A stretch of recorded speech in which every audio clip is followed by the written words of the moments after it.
사실 카카오 페이지의 이 기다리면 무료 서비스를 곱씹어 보면 굉장히 지금 약간 좀 뒤틀려 있어요. 왜냐하면 이건 말 그대로 서비스를 해주는 측의 입장만 담겨있는, 서비스를 해주는 측의 어떤 이익만 담겨있는 그러한 수수료 체계예요. 왜냐하면 기다리면 무료 서비스가 어떤 것이 아시죠? 예, 뭐 시간 지나면 그냥 공짜로 볼 수 있는 거. 그렇죠. 하루가 24시간이 지나면 예. 한 편이 무료로 풀리는 거예요. 예. 또 그걸 읽으면 그때부터 또 24시간이 채워지면 또 예. 지나서 그 다음날 또 하나씩 풀리고. 예. 자, 이건 뭐냐면 한 작품의 한 화가 24시간이라는 조건을 기준으로 한 개씩 무료로 풀린다는 거예요. 예. 그 무료로 풀리는 것에 대한 그 손해, 그것이 무료인 것에 대한 그 비용은 예. 온전히 작가가 부담하는 거예요. 그렇잖아요. 이게 다 유료 작품이란 말이에요. 그렇죠? 예. 근데 이걸 무료로 볼 수 있게 허락하는 건 예. 작가란 말이에요. 근데 여기에 대해서 이걸 기술적으로 구현한 것은 카카오 페이지의 서비스가 되는 건 맞아. 여기서 뭐야? 카카오 페이지는 우리가 이걸 기술적으로 구현했으므로 작가한테 더 많은 수수료를 내라라고 강제하는 꼴이에요. 근데 과연 이게 맞느냐? 왜냐면 이거는 뭐냐? 엄연히 작가가 오케이를 한 거예요. 이거 무료로 풀어줘도 돼. 내가 수익 포기할게. 여기에 대해서 카카오 페이지는 기다리면 무료로 풀린 그 무료 편수에 대해서 정산을 해준 적이 한 번도 없어요. 이건 명백히 뭐냐면 상호 간의 합의, 협의에 의해서 진행되는 프로모션이란 말이에요. 뭐냐면 예.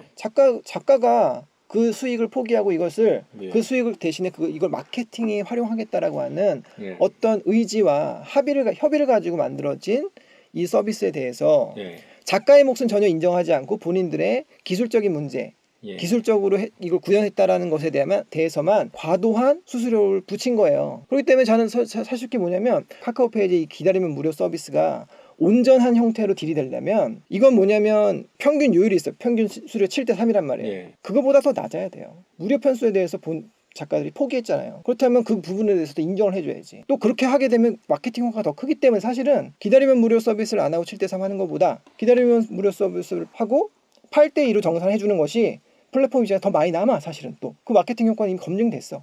내가 생각할 때는 지금 여기까지는 이렇게 우리가 얘기를 할 수 있다는 거예요. 웹소설 작가 입장에서. 왜냐하면 내가 이런 얘기를 작가 입장에서 왜 하냐면 지금 여태까지 플랫폼 입장에서 너무 많이 했어. 플랫폼이 여태까지 이게 정당하다고 얘기했어. 카카오 페이지는 정당하게 얘기할 거야. 개런티를 주고 2천만 원씩 줬고 뭐 브랜드 MG는 얼마씩인데 감이 안 잡혀 사실.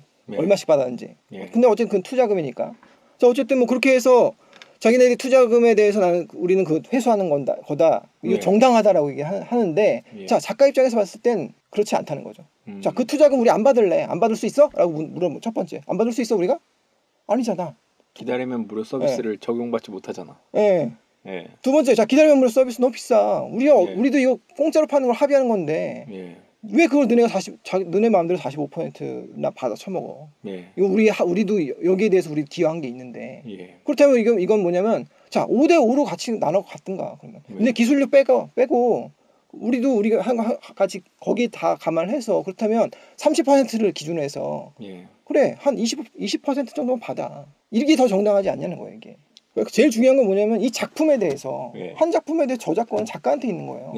이걸 팔지 말지 결정하는 작가라 궁극적인 권리는. 근데 이거를 마치 자기네들 것처럼 이렇게 얘기하는 것 자체가 되게 웃기는 거라는 거죠. 지금 뭐냐면 기본적인 저작권의 법리를 완전히 무시한 형태로 지금 시장이 구성되어 있다는 거예요. 내가 이렇게 아무리 얘기한다고 해도 카카오가 이걸 들을 리는 없어. 왜냐면 이건 자기네들 이익이니까. 자기네 이익을 포기할 수 없을 거란 말이에요. 걔네들이 포기하려면 뭐냐면 눈앞에 현실적인 위험이 있어야 돼. 예를 들어서 뭐 작가들이 뭉쳐가지고 뭐 카카오 페이지를 나가겠다 뭐 이런 식의 극단적인 선택이나 이런 것들이 임박해 있을 때야 조금 고려하는 척을 하겠지. 근데 제 생각에 그렇게 가려면 웹소설 작가와 플랫폼 사이에 어떤 전쟁이 있어야 되고 그 전쟁은 너무나 큰 비용을 수반해요 사실은. 나는 사실 이 부분이 정부가 좀 이걸 좀 이해했으면 좋겠어요. 지금 이런 이 구조에 대해서.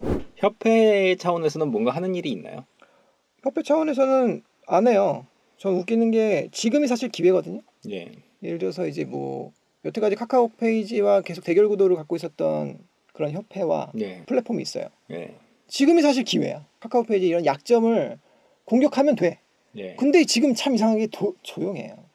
또 나머지 있는 협회는 카카오랑 같이 뭐 거의 에이전시 사업도 같이 하고 있으니까 카카오 페이지한테 뭐 센 얘기를 못 하겠지 사실.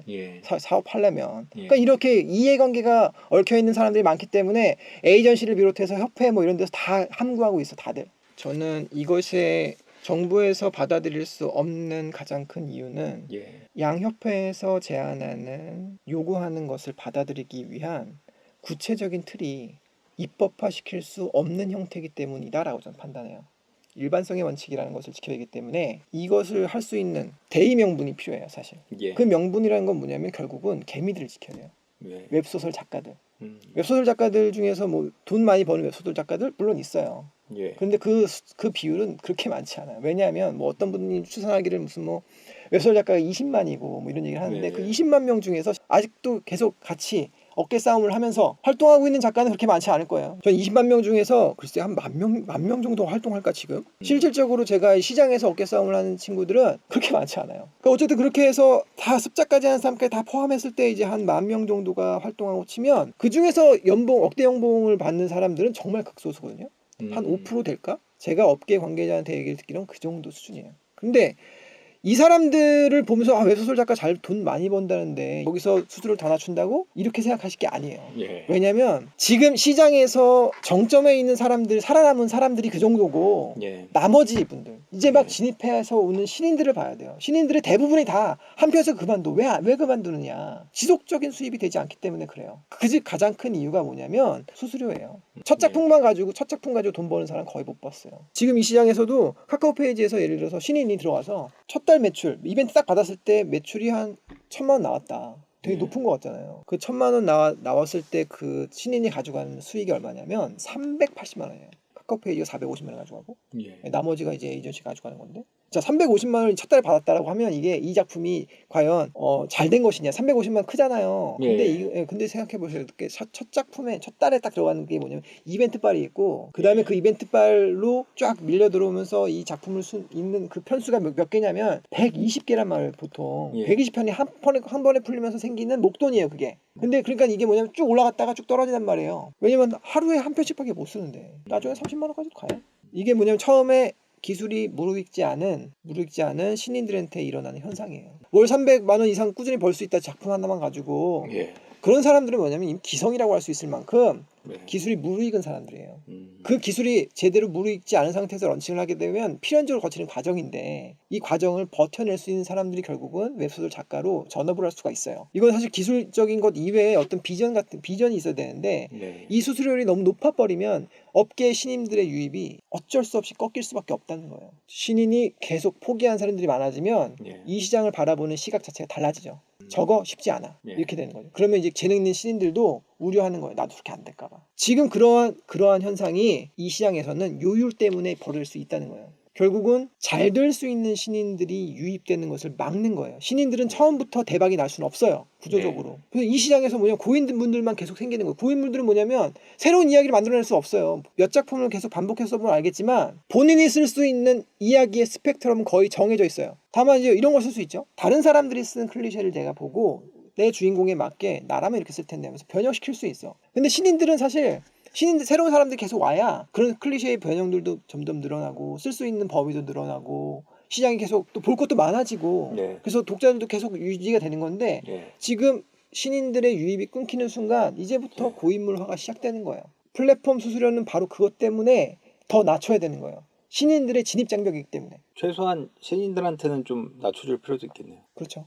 그래서 어떻게 좀 바뀌었으면 좋겠어요? 저도 조만간 시일 내에 국회의원이나 정치관 분들에게 이메일을 좀 날릴 생각이에요. 그 내용은 이런 거예요. 어떤 플랫폼 수수료를 제한하는 형태로 타겟이 가게 되면 이건 일반성의 원칙을 위반되기 때문에 공감대를 얻을 수가 없어요. 그런데 이거를 만약에 작가 보호, 개미들 보호의 측면에서 입법화가 된다면 가능하다고 봐요. 그래서 창작자가 최소한 50% 이상을 받아갈 수 있는 그런 형태의 작가 보호 시스템을 입법화시킨다면 그렇게 된다면 이 문제는 그냥 자연스럽게 해결될 것 같아요. 그러니까 작가가 50%만 보장해달라. 50% 이상은 보장해달라. 작가 최종적으로 중간 유통사 다 빼고 작가한테 최종적으로 들어오는 수익이 50% 이상만 보장을 해달라. 절반 정도는 해야 우리가 인센티브가 있지 않겠냐는 거죠. 매출 1,000만 원 올려도 이제 200만 원 가져가는 건 좀 이건 좀 부당하지 않냐. 웹소설 시장은 많은 분들이 재밌게 즐기는 이 시장은 또 건강하게 가려면 요율을 낮춰야 된다라는 얘기 오늘 드렸고요. 오늘 그럼 얘기는 여기까지 할까요? 더 하실 말씀 있으신가요? 거의 다 한 것 같아요. 맞아요. 다 했어요. 네, 그렇습니다. 그럼 오늘 진문 작가님과 함께 웹소설 업계의 갑질 그리고 많은 작가보다 더 큰 숟가락들 얘기를 오늘 나눠봤습니다. 오늘은 여기까지 하겠습니다. 끝! 구독, 좋아요, 알림 설정까지 부탁드립니다. 20만 가자!